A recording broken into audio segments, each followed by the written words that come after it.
have the floor. Madam Chair, thank you so very, very much. My colleagues, 20 years ago in 1999, at the OSCE Parliamentary Assembly in St. Petersburg, Russia, I sponsored the first human trafficking supplementary resolution designed to encourage all participating states to develop policies to prevent trafficking in all of its ugly manifestations, to rescue and protect victims, and to prosecute, convict, and jail the traffickers.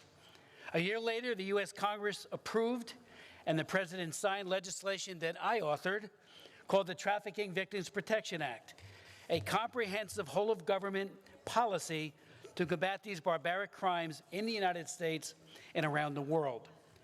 Many parliamentarians in this room, working with your colleagues back home, sponsored historic legislation in your own countries to combat this insidious evil. And indeed, you have accomplished much working with colleagues again back home and across boundaries to try to end modern-day slavery. Combating trafficking is and always will be a team effort, requiring genuine cooperation and respect and tenacity for each other as we try to protect the innocent and the most vulnerable. But there are some gaps, some huge gaps, especially in the area of prevention and children. I am respectfully asking you today to consider creating another life-saving policy initiative, if you haven't done so already, to comprehensively educate school children to avoid trafficking. This past January, the President signed another law that I wrote called the Frederick Douglass Trafficking Victims Prevention and Protection Act.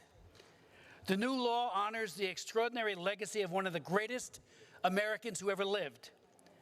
Born a slave in 1818, Frederick Douglass escaped slavery when he was 20 and dedicated his entire life to abolishing slavery and after emancipation to ending Jim Crow laws, all while struggling for full equality.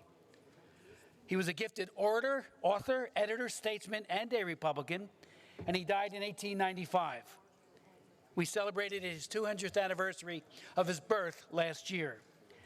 Working with Frederick Douglass's great-great-great-grandson, who is here today for our side event and did a magnificent job explaining the initiatives that he and his organization have crafted for school children, we designed a comprehensive new initiative for our entire country.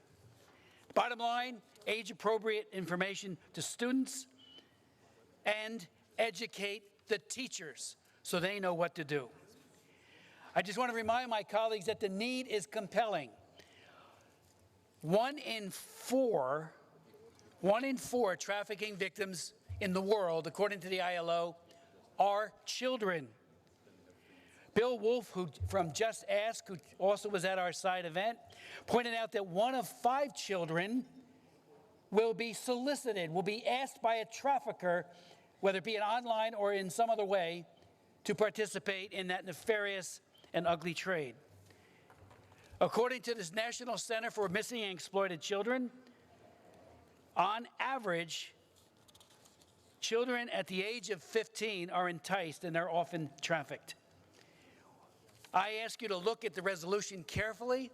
It has a number of important provisions in it, particularly in the request area, and I do hope that you will vote for the resolution, but more importantly, take this back. We have ready-to-use, very applicable teaching guides for you if you need them from these NGOs and by the U.S. government that is now, as a result of the Frederick Douglass Act, creating an aggressive plan to protect children through education.